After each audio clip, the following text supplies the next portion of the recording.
Thank you all so much for joining. We have Zach O'Brien, head coach of Mist BC here. We will go ahead and get started with some questions, unless you have anything you want to start by saying at the top, Zach. Nothing for me. Thank you to everyone for your time. Really excited about the season and excited to get going and chat with you all. So, whatever you got. Perfect. And yes, please utilize the raise hand function, and I'll call on you to come off mute. Appreciate it. We'll start with Courtney. Hi, Coach Zach O'Brien. This is Courtney from the Real Deal podcast. Just one question. You're taking over the Mist BC team that feature a lot of talent, but had a struggle finishing 5-9. What specific changes are you implementing to translate that talent to more wins this season? Yeah.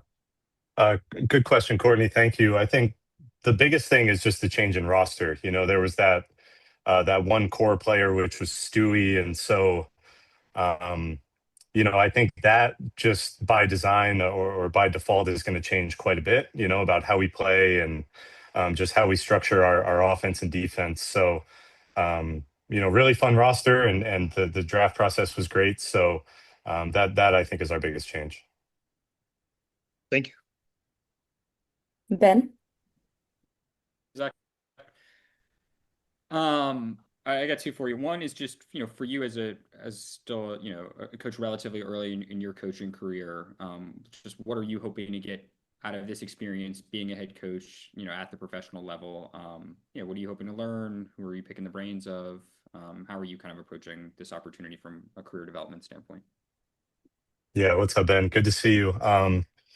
Yeah, I think similar to the players, this is just an opportunity for growth for coaches as well. And so we have a really good group of coaches coming, and a group of like-minded people who just want to come and get better. Again, similar to the players. So that's what I'm most excited about is getting those reps and getting the opportunities to you know get to Miami and grow my game as well, and coach some of the best players in the world. And again, I think Miss will be really fun, and it's a group of players that I've never worked with. So just excited to get down there and get some reps on the coaching side. And of course, I had the luxury of having Andrew Wade on the Liberty coaching staff this year, and he was with the Laces last year in the inaugural season, and he just had nothing but great things to say about Unrivaled and the people involved, and not just what it does for the players and their exposure, but also him as a coach. And I guess just building off of that, I mean, you mentioned the Liberty tie. Just for a point of clarification, I mean, anything you can say about whether you're still with New York, whether you're looking for another WNBA opportunity, what might be next for you in the W? What's the best way to refer to, you know, where you're at now? I am head coach of Miss BC. And as of now, I think there's just so much gray area at the moment. With all this coaching fluctuation. So Unrivaled couldn't have come at a better time. I'm able to fully dive into this and be able to think a little differently and use this as just a really good platform coming off of last season and everything I learned, and then going into next season. Sounds good. Thanks, Zach. DJ? Thank you, Tish. Coach, one question. What is the biggest emphasis of teaching you want to get across putting your roster this year? Yeah, I would say I'm a modern coach. I like pace and space and keeping an open paint and shooting threes and attacking the rim. Um, I think the biggest teaching points is as I go into it, and as myself and my staff go into this season, is how does 3-on-3 change the game? How do the court dimensions change the game? What are we going to do with all this extra space? How do we utilize it offensively? How do we take it away defensively? Because it's such an advantage.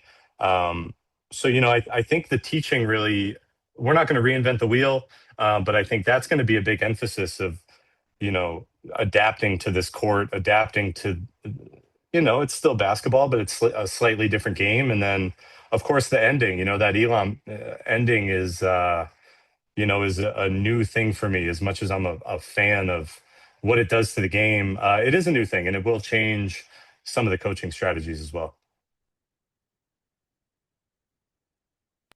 Sophie? Hey coach, great to meet you. You mentioned, being a player's coach and stuff like that. When it comes to transitioning from being an assistant coach to now a head coach, what's the biggest lesson that you've learned that you hope to carry now as a head coach in Unrivaled? Yeah, good question, Sophie. Thank you. It's well, one, I've had the luxury. I've coached under Sandy Brondello for 7 years now, and like I don't know if there's someone better to introduce me to the league, right? To help me grow as, in my role, but then also preparing me for, for really for this job. And there's been others as well, but um, I pull Sandy because I've learned two things from her. One, very indirectly, but first is she is truly like the same person every day, and that's such a superpower as a head coach. Just it allows everyone around you to know what they're going to get out of you, and of course, the competitive side comes out, and but just watching her consistency was really unbelievable. And then I think the other thing is that she taught me, and that she's really pressed upon me, was just being yourself. And once you get into these leadership positions, not changing who you are. I'm someone who likes to lean on the people around me and pull from the talent around me, and so yeah, I'm a player's coach, and I'm big on relationships. But I like to coach players and be honest with them, and I think in just my early conversations with some of the Miss players, they're really eager to get down there and be coached and be put in positions to learn and grow. So something I'm looking forward to. Thank you. Chris? Hey, Coach, great to meet you. Chris Cheney of the Best MW Show. This is your first season coaching in Unrivaled, as we've gone over. With the unique pace and style of this league, you mentioned the ending in the 72-feet court. How did that influence the way that you drafted players like Veronica Burton, Alicia Gray, Brianna Stewart to set the tone for your debut year? Yeah, good question. It was a very thoughtful process on our end as a staff, just trying to figure out who we wanted to. One, we knew we had Stewie, which is an easy foundation. You can kind of plug around her, as much as you want, or in any way that you want. And then I think Alicia Gray is no different, right? So just a really great start for us. And honestly, while I do think all of our players are going to be very successful in this format, and some have already.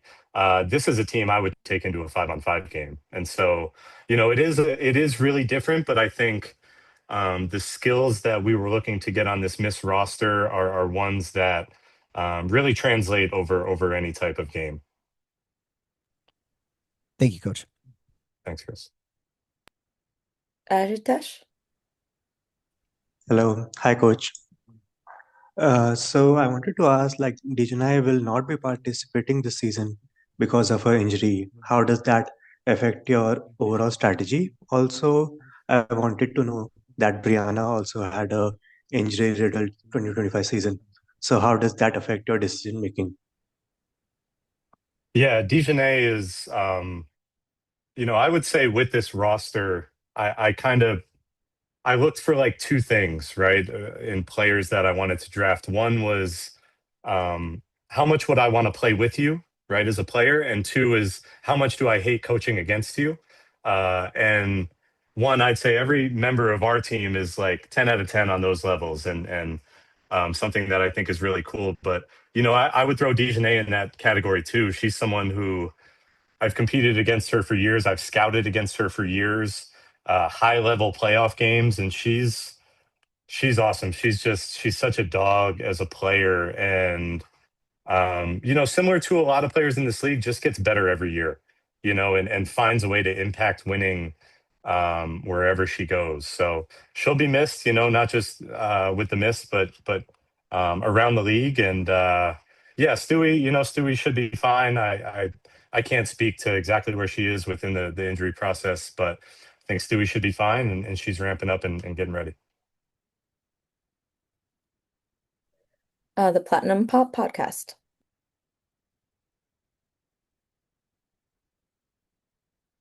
If you're able to come off mute, that would be helpful. Sorry about that. Thank you, Of Coach, for your time. I just want to say course. congrats on all your success, and just interested in one of your greatest inspirations. Oh man. I mean, I don't want to get too sentimental here, but it's got to be my mother. I mean, if you want a basketball inspiration, I could certainly find one, but um, No, yeah, that's it's awesome. it's my mother. I grew up single mother with just, myself and my brother, and so to watch and understand sacrifice at that early of an age, and um just the choices that she was making with her kids in mind more than anything, uh is inspirational. It's amazing, and she's still my best friend and someone who I talk to every day. So A1. That's that's amazing. I'm so glad the team has you. Thank you so much. May Thank you. my kids take a tip from you. And Nathan? Hey, Coach. Good afternoon. This is Nithin Ramachandra from the NR Media and Worldwide Sports Radio Network. I got two questions for you. What's it like seeing Sandy taking over the expansion team now in Toronto? And also, talk about the growth of Unrivaled, because now you're going to get to see players like Paige Buckers join this league. And what's it like, the growth of it? And also talk about Sandy. Yeah, Sandy, I touched on Sandy, obviously. It's tough for me to have a basketball or a WNBA conversation without referencing her. She's just, she gave me my first opportunity. 3 years in Phoenix, 4 years in New York, and um, Toronto should be very excited. She is a relationship builder. She's a foundation builder. She's someone who her players just love to play for her. Coaches love to coach with her. So I'm really excited for her to be able to go there and build something.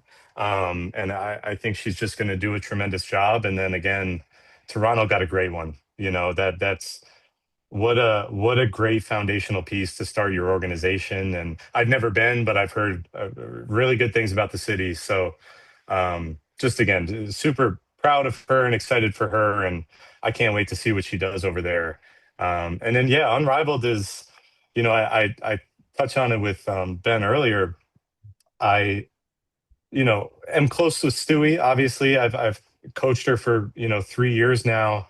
And as year one was kind of progressing, I didn't press her much on like trying to get involved. I was allowing her in my mind to feel out the process. And then, we had Andrew Wade, who's the Laces BC coach, on our staff this year. And again, he raved about it, and not just the players and the basketball environment, but really the people involved, and it's something you feel immediately of like just how sharp and how thoughtful these people are, Claire and Luke and Lou, etc. I mean, down the line, everyone you meet is just so like-minded and pushing for the growth of the game and the growth of the reach of these players. So it's something I'm really happy to be involved in, and at least early on for me, like everything that they say they're going to do here at Unrivaled, they follow through on it, and I think the players would say the same, coming out of their first season, and even seeing some of the things that are going to be added and tweaked going into year two. So it's been unbelievable so far. Nothing but good. Thank you, Coach, and good luck this season. Thank you. Any other questions for Zach? Okay, thank you so much, Coach. We appreciate your time. Thanks, y'all. Appreciate you.